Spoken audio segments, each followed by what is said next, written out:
mi to na način na sto, jer odavno kraj smo mi slutili. Bar znaću da ovo veče nismo glumili.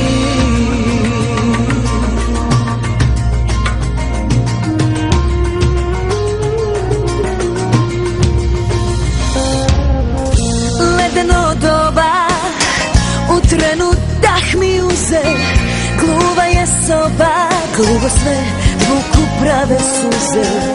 Budi kraj mene, slobodno luce pravi, gore mi vene. On je glavni glumac u spotu.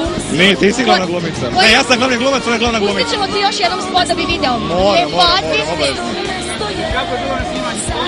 Pa nikad, aj sam malo ja. Izvini što sam ti upao ovako.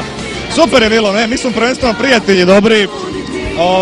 I prosto smo uradili takvu neku kombinaciju da to nam je nekako neostvaren san, ali smo ga ostvarili i spot je fenomenalan. Pesme su, nije što je sad ona pored mene, stvarno ja sam onako vrlo kritičan kada je muzika u pitanju, mnogo mi se sviđa. I pesma ta i svih ostalih 20. I ja sam neko ko vrlo ceni svoje, ajde da kažem fane, ne volim da ih zovem fanove, mislim, poštovaoci mog lika i dela.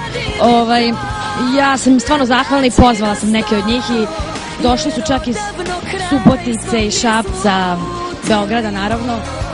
Mnogo cenim to što oni rade za mene na internetu, na Facebooku koji je sad glavni za razmjenu informacija. Mnogo kolega je došlo, ja nisam neko ko zove kolege onako, aj kao da ih zovem onako, da ih bude što više, nego zovem stvarno svoje prijatelje s kojima sam sarađivala do sada i s kojima sam pevala prateće vokale i sa kojima imam stvarno lepo iskustvo, tako da mi je drago što su svi oni tu.